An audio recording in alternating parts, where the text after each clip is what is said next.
So, a lot of stuff going on. Uh-oh, got it. No, I read it. I didn't retain it. Would you have it, Kim, and I could defer to you? I don't know. I'd have to look it up right now. Let me see. You guys go ahead and talk and I'll find it. Okay. Well, I'll start the meeting. It's a little after 9 Mountain, a little after 12 here in Atlantic, Canada. I'm just going to go to the agenda. So the month of May is the focus for the month of May is youth services, and Judy was going to talk about the student we're sponsoring. Anyway, the Rotary believes in developing the next generation of leaders, and our programs help younger leaders build leadership skills and expand education and learn the value of service.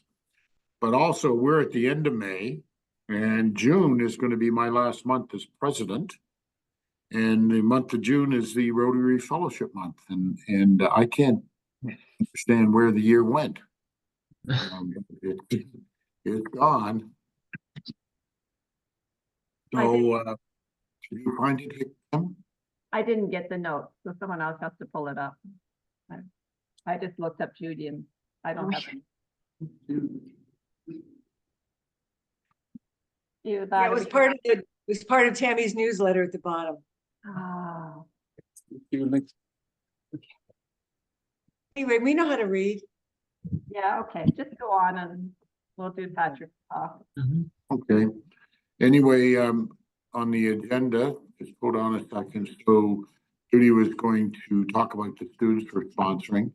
And I mean, then Patrick, Tammy was going to introduce you, but maybe I can let you self-introduce. How would that be? Sure, no problem. Okay. So I'm going to let Patrick talk about himself. That'll be short. Yes. Okay. It was actually Jim, Patrick, and the rest of the guys there. It was very nice seeing some of you guys at the district conference. I'm telling you, it was quite. Just some of us? We all had. I mean, Doug wasn't there, Dave wasn't there, Keith wasn't there, Vicky wasn't there, Kim was not there. But it was really, it was really quite nice. I'm looking forward to Calgary. If I can jump in about Patrick's presentation, he did it for our Rotary Club in Medicine Hat, and it was so compelling that I got on right away and invested like $327. And now I've already started getting payback on that. And so I'm giving my granddaughter a gift of $300 so she can start doing the same thing through Kiva. So with that, successful Patrick, go for it. There you go, Patrick.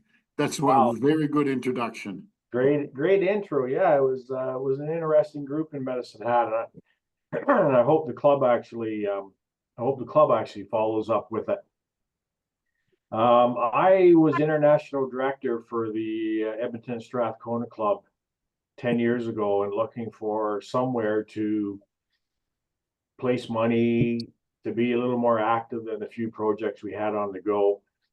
And I started looking at microfinance. And no matter what search words I put in or combinations of search words I put in, Kiva kept coming up on the top of the list. Okay. So I started reading, and I read everything I could read on Kiva from the public side of the site.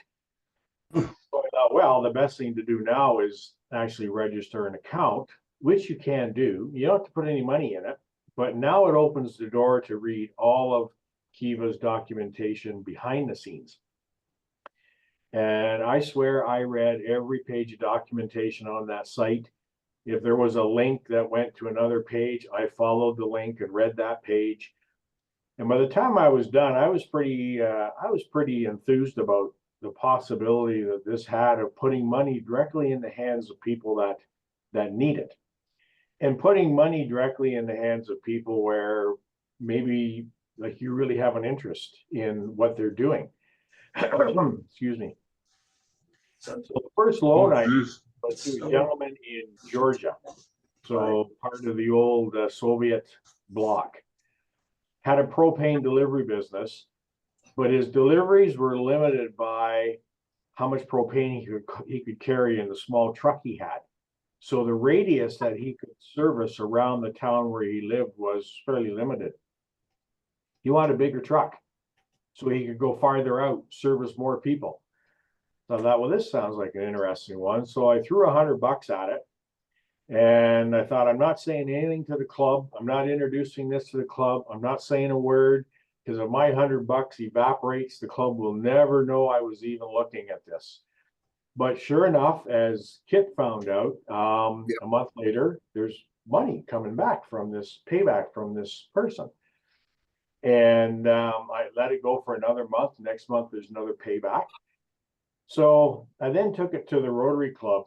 We set up our account in October of 2013, so 11 years ago.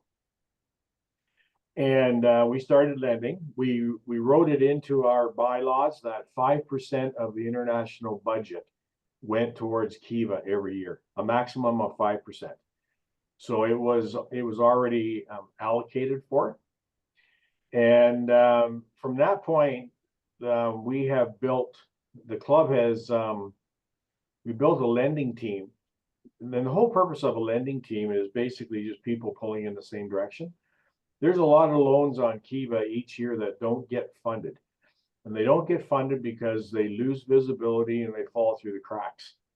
What a lending team does is it helps keep loans higher profile so that more people see them, a better chance for the loan to get funded. And so we built a lending team, and I'll just show you the lending team that we had built. Not in the right spot, actually. Probably what we should do is we should do a screen share too while we're at it. Yep. So I can show you exactly what's on. So, okay, I'm going to ask for a screen share. Jim, you're muted. I just made you a co-host, Patrick, so it should be, I think everybody has the ability to screen share. There you go. Can you see the screen now? Yeah. Sure can. Perfect. Perfect. Okay, that's what we want. So what this is, like I said, we set up a lending team. That lending team to date has made 178,000 US dollars in loans. 35 or 36 members. And so it's a great way to raise a profile and get it out there to existing members. So what I did in our club is I put a sheet together that I passed around every year for club members to fill out. And what the sheet basically was, because this, I have my own Kiva account, but when I'm looking after the club's Kiva account, that's not my money, that's the club's money. So I went back to the club and said, where do you want me to put this money? Do you want it in Central America, South America, Africa, Eastern, the Middle East? Like, where do you want it to go? Do you want it to go specifically to women? Do you want it to focus education loans? And so it's quite a comprehensive sheet. So when it came back, it helped me focus where I was putting the club's money. The club really had a focus on third world countries, women that needed money for tuition loans so they could go to university. So these basically were women that had already proven they had the brains that it took to go to university, but could not come up with the money and were not getting any help from their families to come up with the money. So we started making loans to these women. We took the percentage of education loans that we were making before from something like 4 or 5% up to 20% of all of our loans. And it was a big focus, and it has like a huge impact. And the club since then has expanded it and said, you know something, just make it education loans of any type for anybody. So it could be young men looking for tuition loans. It could be young families looking for loans to buy uniforms and books to send their kids to school.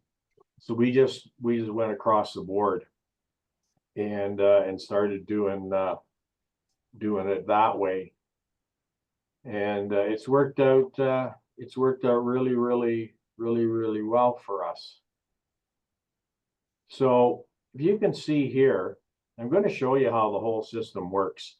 So we're in my login page for Kiva. So you can see here that over the last 10 years, I have lent 13,000 US. I've made 522 loans, gone into 51 different countries. Some of the loans that are on the go right now, you can see. So up here, it says I have $32 to lend. And I usually make loans of 25 bucks. Again, that diversification concept, rather than throwing a whole bunch of money into one loan, and if something goes wrong, then you've lost more money. Not that we lose that much money over the years, but I tend to stick to the 25. I can make more. So if I click on the tab here that says lend, if I go down here, it says save searches. Now what it comes up, I put in some search criteria that I've been able to save. You never used to be able to do this when Kiva's website was new. They've made changes to it over the years. So I've made one here was my top 9. These are countries I lend to the most. So you can see them. So what it's coming up with is individual loans.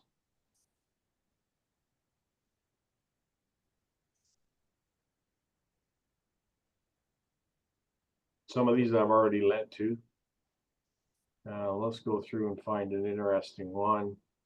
Palestine right now, even though it's been on my top 10 for the last little while, I'm kind of staying away from it right now, just because the risk of default has probably skyrocketed there.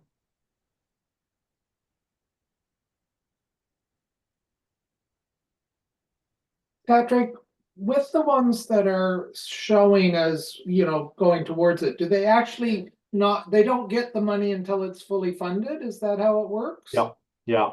What happens is Kiva has partnerships with microbanks in all of these countries.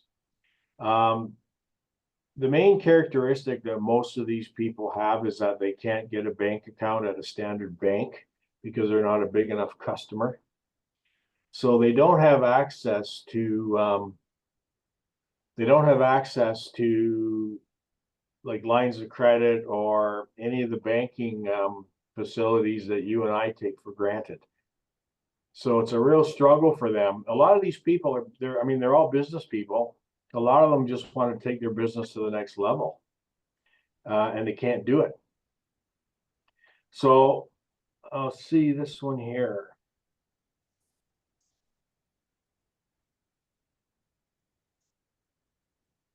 This one right here, Jose Roberto in Nicaragua. Now, I'll tell you that I lean a lot towards the construction loans. My background is construction. I'm a carpenter by trade. So, and I ran my own business in Canmore for almost 20 years. I really understand where these guys are coming from. You need to buy tools to take your business to the next level or to be able to work more efficiently. When I was in construction in Canmore, you just went to the hardware store and bought what you needed. It was never an issue. These guys, it's a different story. They don't have access to the tools. This one is so he's looking for $1,500 to buy tools and the repair tools that he has to expand his construction service.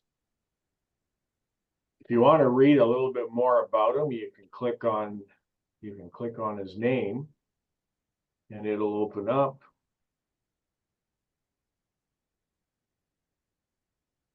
You can read here about his story.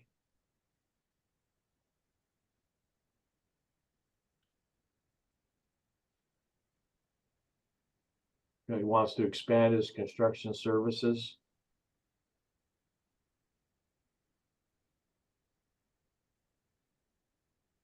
So this is where he's located. Is here in Nicaragua.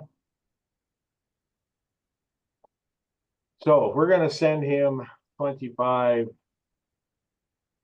we'll hit on this button. Go to the checkout.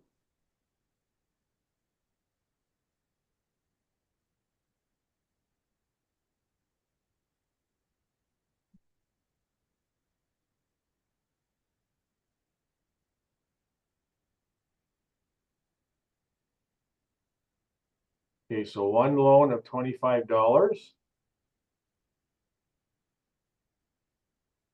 We're also going to give Kiva a little bit of money. $375 because that's what it covers, what it costs to facilitate this loan for Kiva to process it. I mean, when I first started doing the loans with Kiva, I used to stroke all this out, not give them any money. It didn't take me too long to realize that without this website, this is impossible. This just doesn't work. This website is a go-between between people that have money to lend and people that are looking for money. So I'll click on the 375. Of that $32 I had, I'm going to lose, there's 28's going to go. Yeah, complete the order.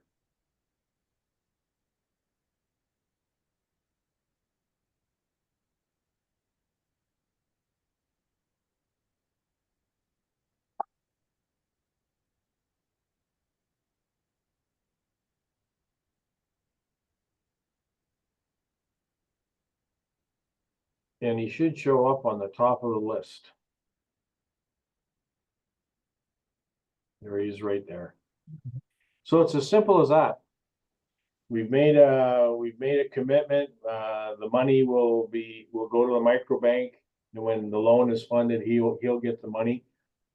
And they usually start repayment in about 2 months after they've received the money, and the money comes back into your account. And you'll see this, like this dollar amount, that's 3. The 17th of each month, I click on estimated repayments here. So on the 17th of June, I can expect roughly $127 in payments back in my account. What I do every month, and I don't let the money sit in the account, I go in on the 18th or 19th of the month, every month, and I lend the money back out. I don't want the money in my account. I want it out working, doing some good. And I also add an additional $50 every month to my account. So I'm going to make at least 2 loans or 3 loans. So I do that. And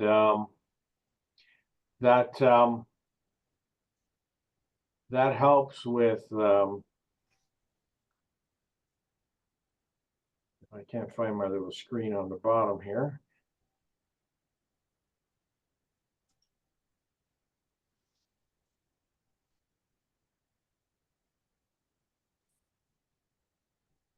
Anyways.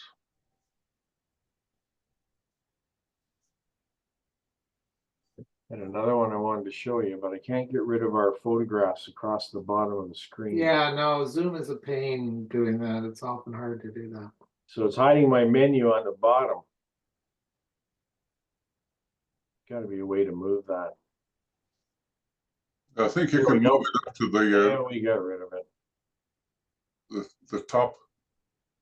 I could maybe try speaker view. Let's see. Yeah, no, I moved it. It's gone. Okay.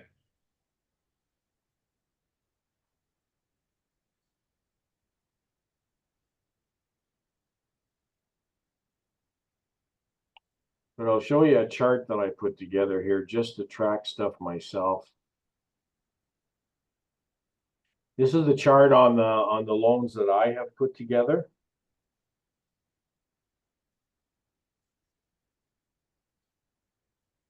You guys can see those okay? Yep. Yeah.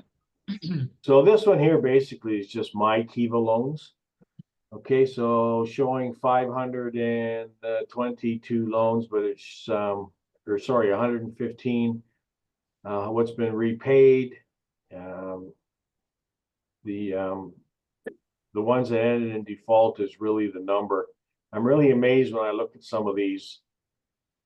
If you look at this chart here, the number of loans that are currently repaying but are still considered to be in delinquent. Kiva will work with somebody if they can't make all their monthly low payments, like they get a period where they're struggling. Kiva will restructure the loan and basically keep the person active and keep the loan some sort of repayment coming on the loan. Might not be the initial dollar amount, but at least it's something. And I think it's part of the reason when you look at some of these countries like El Salvador, right? We made 115 loans into El Salvador. Right now, there's only 5% of them that are paying back that are considered delinquent. And the number of loans that have ended in default is a little under 2%. And that's pretty amazing numbers. You look at Peru here, 0 and 0. You look at Nicaragua, 25 loans made into Nicaragua, 2% are delinquent, 2% ended in default. Again, pretty small numbers when you look at it. So it's I developed this list over time. I mean, like Kiva's in 81 or 82 countries. I'm actively lending in no more than 10. And part of the reason is I've gone through all the stats on an annual basis. I picked the countries that have low default rates. I picked the countries with the highest percentage of loans being completely repaid. And I basically built a search list out of those. And these countries are on that search list. There's another 4 countries in the wings that I can insert into this list that I also make loans to. If you saw when I went to make the loan, it said there were top 9 countries. All of those 9 countries will come up, and I will lend to all of those 9 countries over the course of a year. So at the end of the year, I might end up swapping one of these countries out for one of the other countries that's not shown. But they all meet the same criteria. It's just that these 5 listed here are the ones that have had the most money put into them. So it's pretty interesting. And I like I said, I like the concept that I'm putting money directly into people's right into the hands of people that need the money. That to me is that's what it's about. That's what I want. Patrick, is it denominated in US dollars? Yes. Yeah. Yes, it is US dollars. And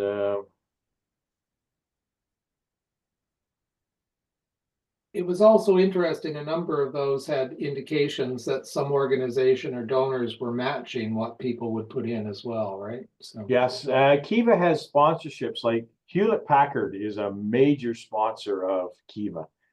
And when you see a program where Kiva will come up and say, for the next 2 days, every loan that you make, we will match it with another $25. That is an initiative of Hewlett Packard. right. They are the ones that help spearhead some of that. When you pay that loan back, the money that you put in goes back to you. The money that went in from Kiva goes back to Kiva. But it allows loans to get funded faster, and it's a pretty interesting concept, just how it works. To get loans out there and get things done. So that's kind of how it works. I have taken the liberty of setting up I set up a lending team in the name of our Rotary Club, with the idea that I'm hoping that Kit is a member of the team, and actually both my daughters have inquired how to find the new team. So I've sent them. So my oldest daughter is also a member of the team, and I'm hoping over time we'll be able to build another lending team.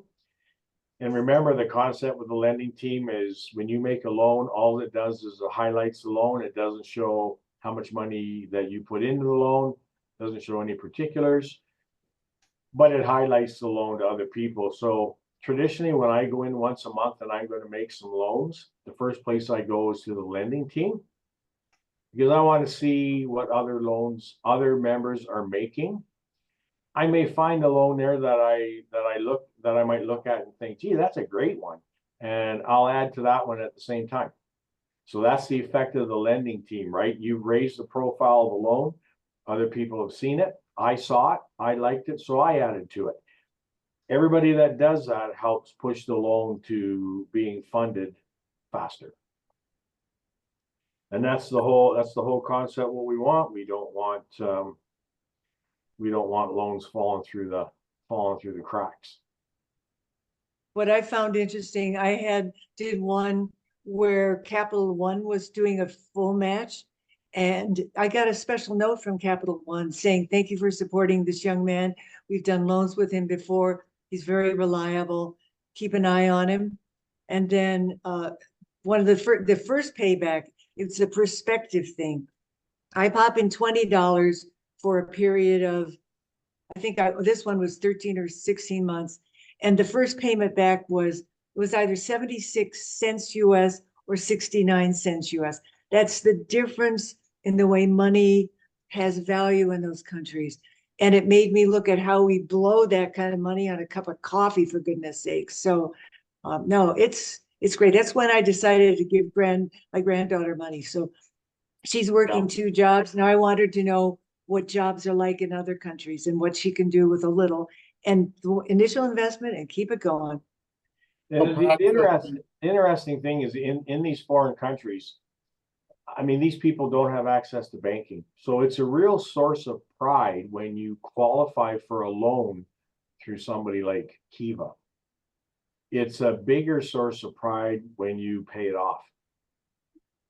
And so that, the self-esteem that these people gain from being able to actually have somebody lend them money, give them credit, for them to be able to do what they had planned to do with it, which was, invest back in their businesses, or, pay that last year of tuition to go to school, is a huge source of pride for them.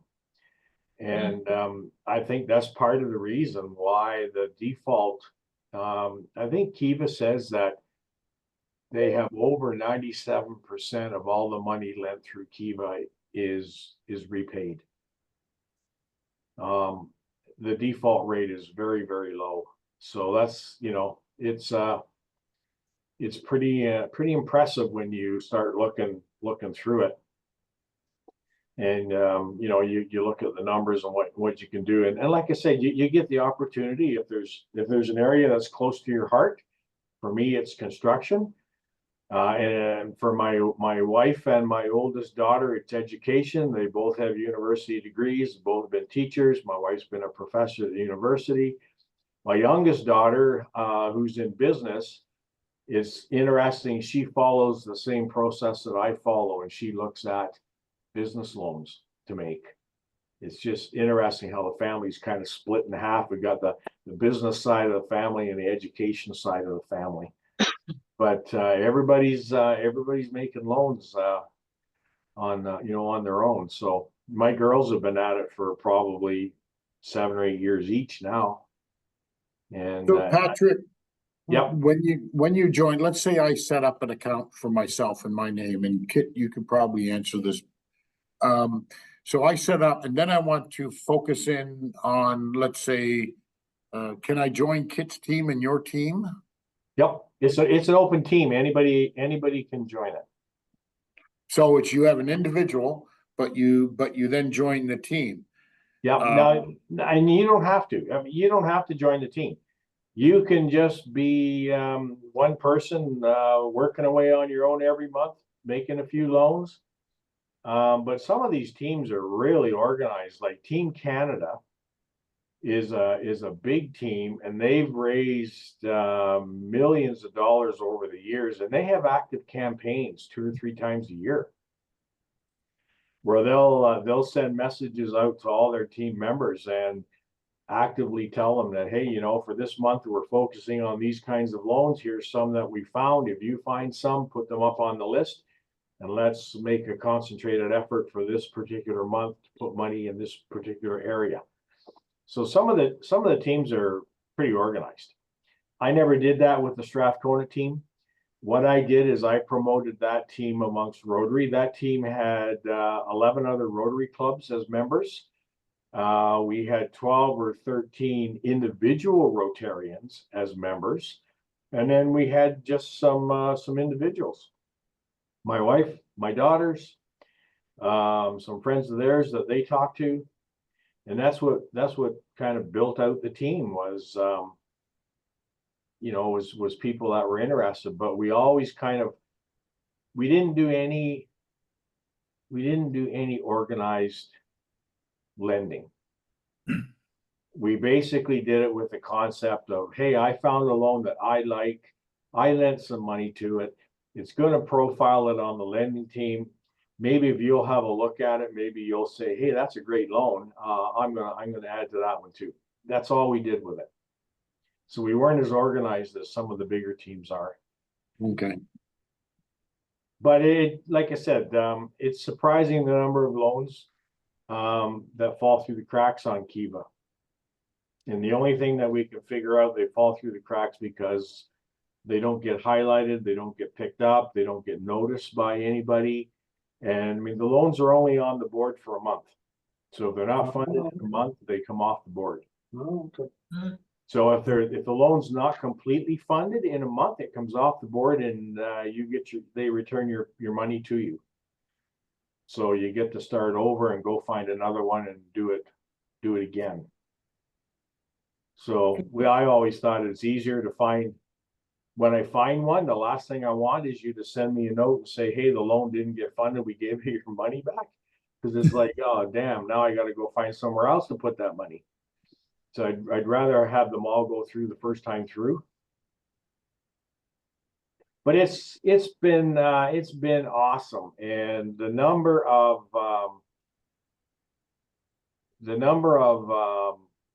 Rotary clubs. Let's see if I can just find this for you. So this is I set this up. This is our lending team. No, that's right. You guys can't see this again.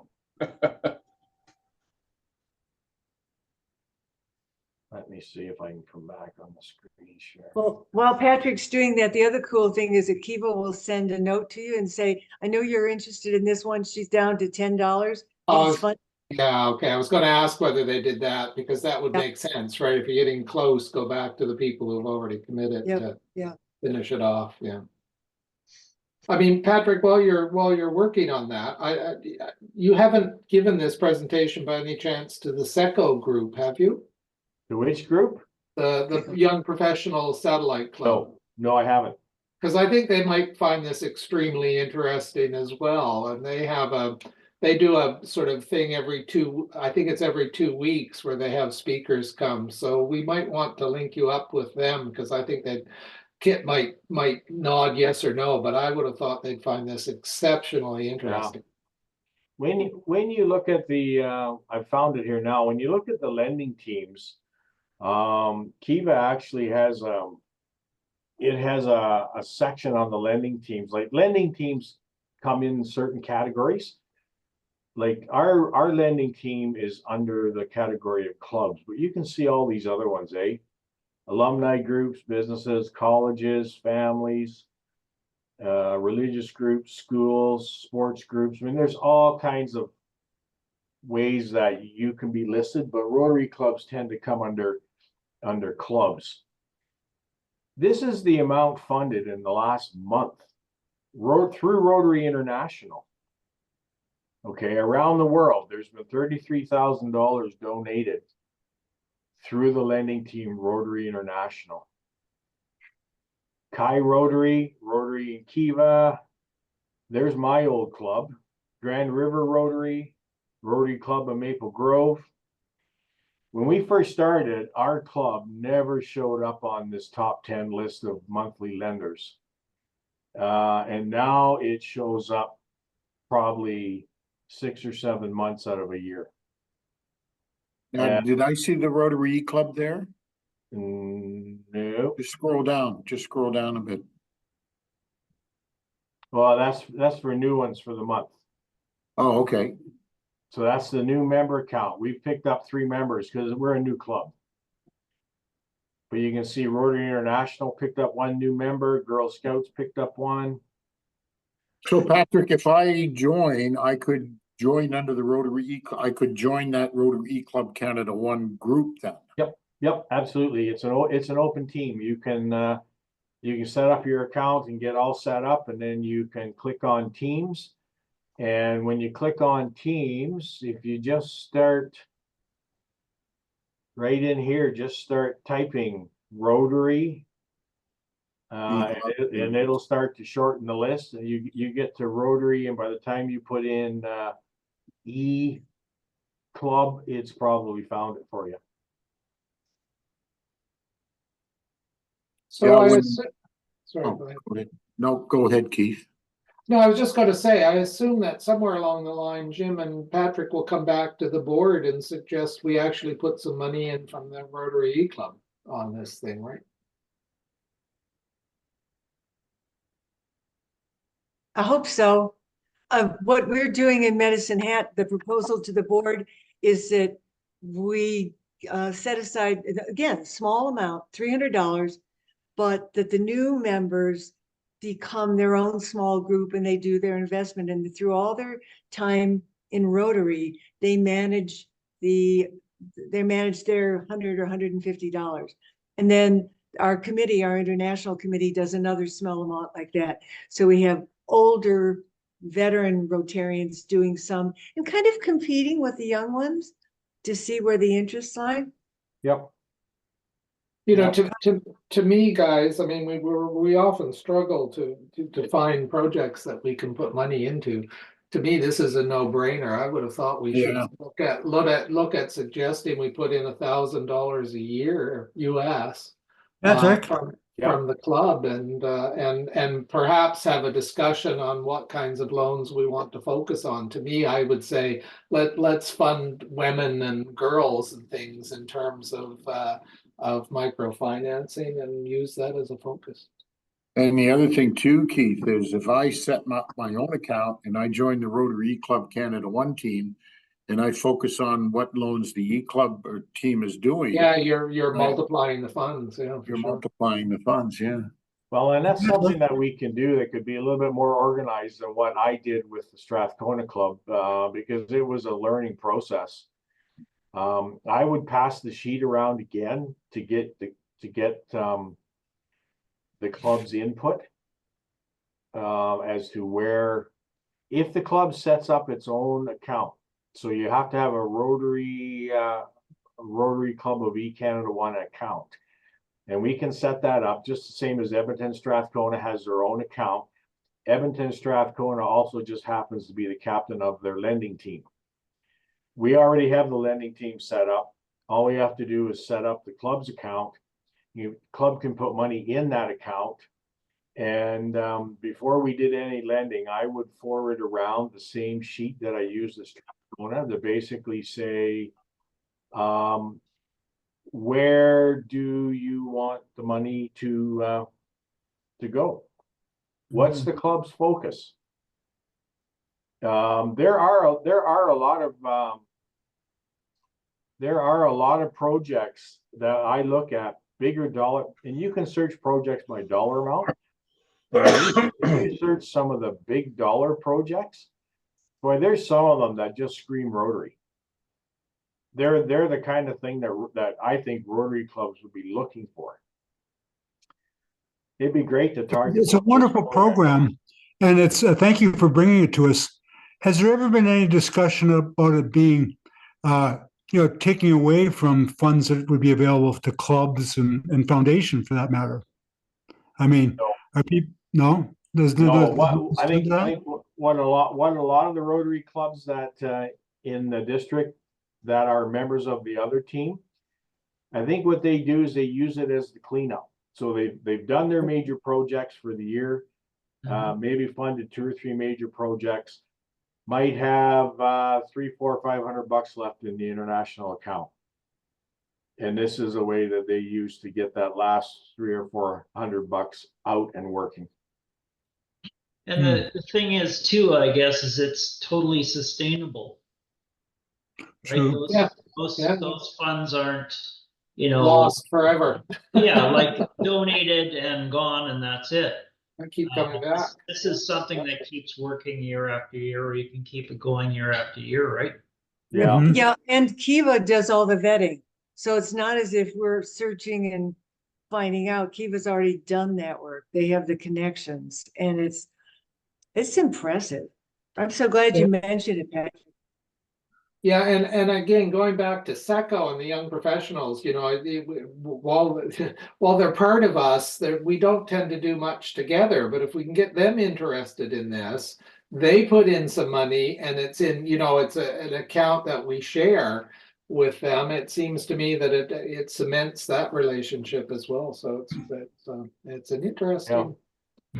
interesting concept. Yeah. Well, Patrick, when we first met, sitting there in those chairs at the hotel, and my wife was with me, you were mentioning this program. She was intrigued, and I'm starting to think, oh my gosh, I could have the Rogers family Kiva account and have my daughters contribute, and I contribute, and Judy contributes, and then we could part of Rotary E Club team, if you will, and then the Rotary E Club can, I think. I think this could be an extremely wonderful way of and like Jim's saying, it's self-sustaining. So you get the loans repaid, you're repaid, you can use that. Throw a little bit more money in the kitty Yeah. and continue it on, and yeah.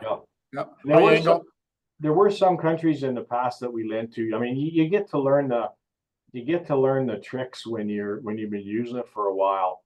When you look at Kiva has like a score sheet where it'll list the average dollar amount lent by a Kiva member, and then it'll have your dollar amount, and you can go down through. And one of them is currency loss, because we are dealing in foreign currencies, right? In these foreign countries. And it was a number I noticed on mine that the currency loss was like it was a number that caught my eye. And I kind of thought, where's the currency loss coming from? So I started investigating, going through my loans, and on Kiva's search criteria, you can actually search all your loans that were paid back but had a currency loss. And lo and behold, I find out that the majority of the loans that I had that were paying back, that had paid back but paid back with a currency loss, were in Paraguay. So for some reason, the currency in Paraguay and the American dollar are very volatile. So I kind of stroked Paraguay off my list and said, okay, until things settle down in Paraguay, I'm not making any more loans in there. I'd make a $25 loan and I would get $23 back, and the $2 I didn't get back would be listed as currency loss. And what Kiva does is they absorb the first 10% of a currency fluctuation, because they don't want to go back to somebody that they lent $25 to and said, oh, by the way, you owe us 26 now. You can imagine how that would go over, eh? That's starting to look like loan sharking. So what Kiva does is it says, okay, this person owes $25. They're going to pay the $25 back, but there is a currency loss. We will absorb the first 10% of that currency loss. Then we will pass the rest of the currency loss back to the lenders because we feel the lenders are the ones that can most afford it. And they're correct, right? I lent $25, I lose $2, big deal. But it keeps the program working. It keeps the borrower's faith that he borrowed $25. He's going to only have to pay back $25, not extra. So that's kind of how but we have the control. If you know how to work Kiva's research material and their stats, we've got the ability to go through and find, okay, what countries are the ones where currency loss seems to be a problem, and I just don't lend to them anymore, or I won't lend to them until there's a major change in how things happen.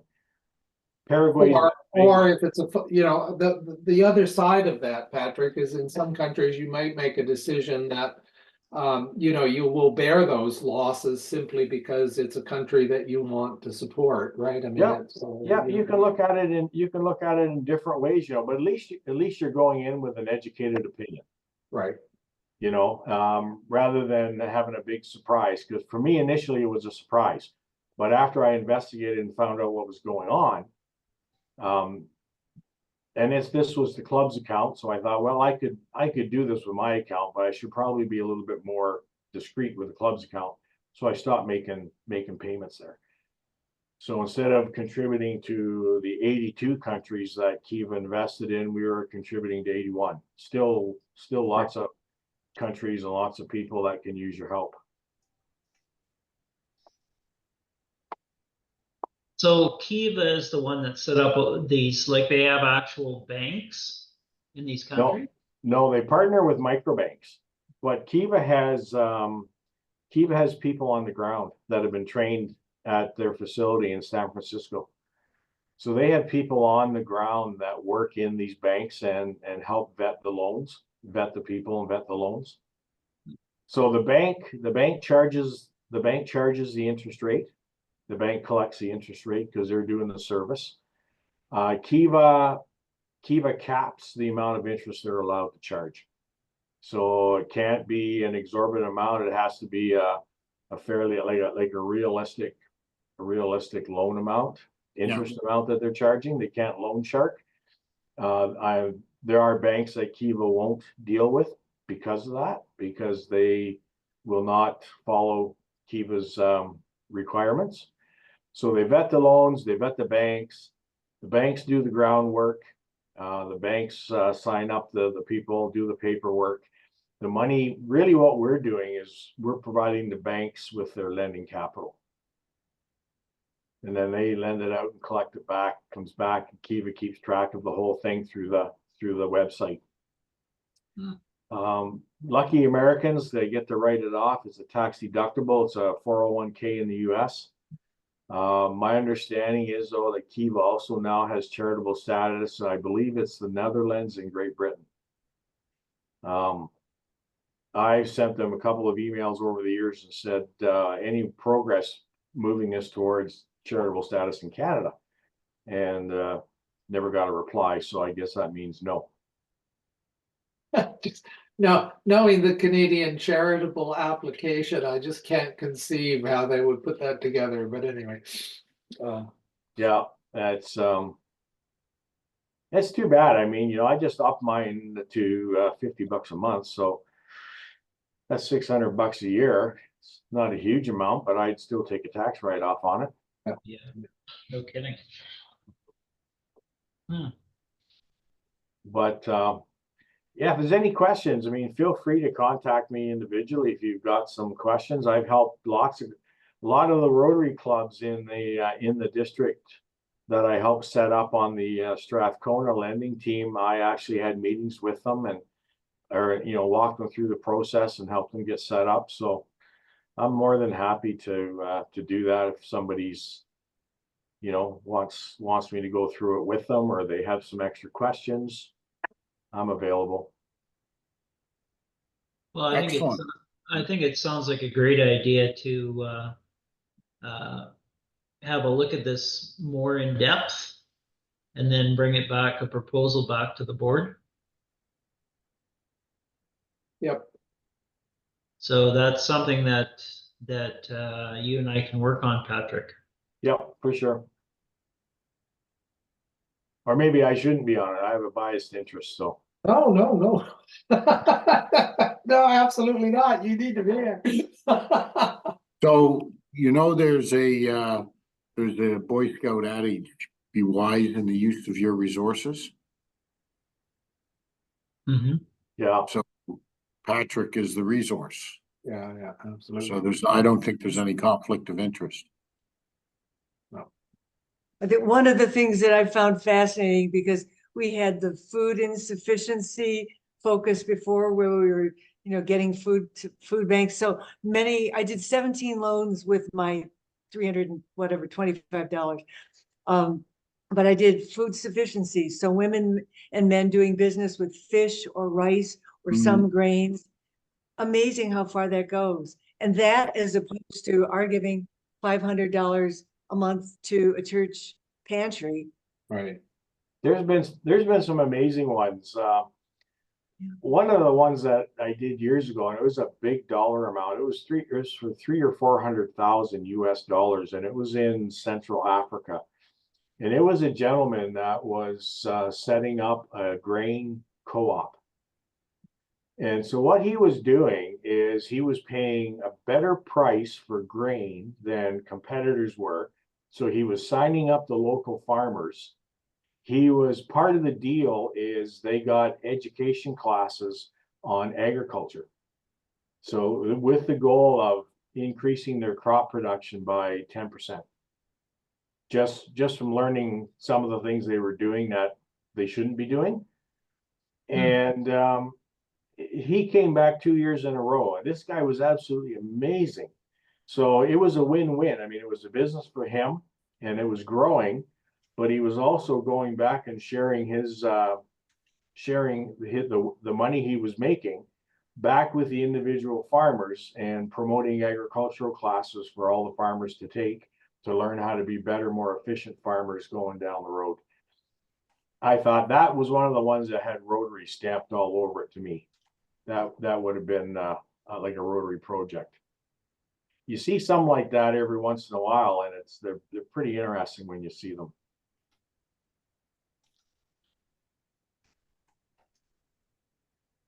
Oh, so the next step is to wait for a proposal to the board, Jim and Patrick.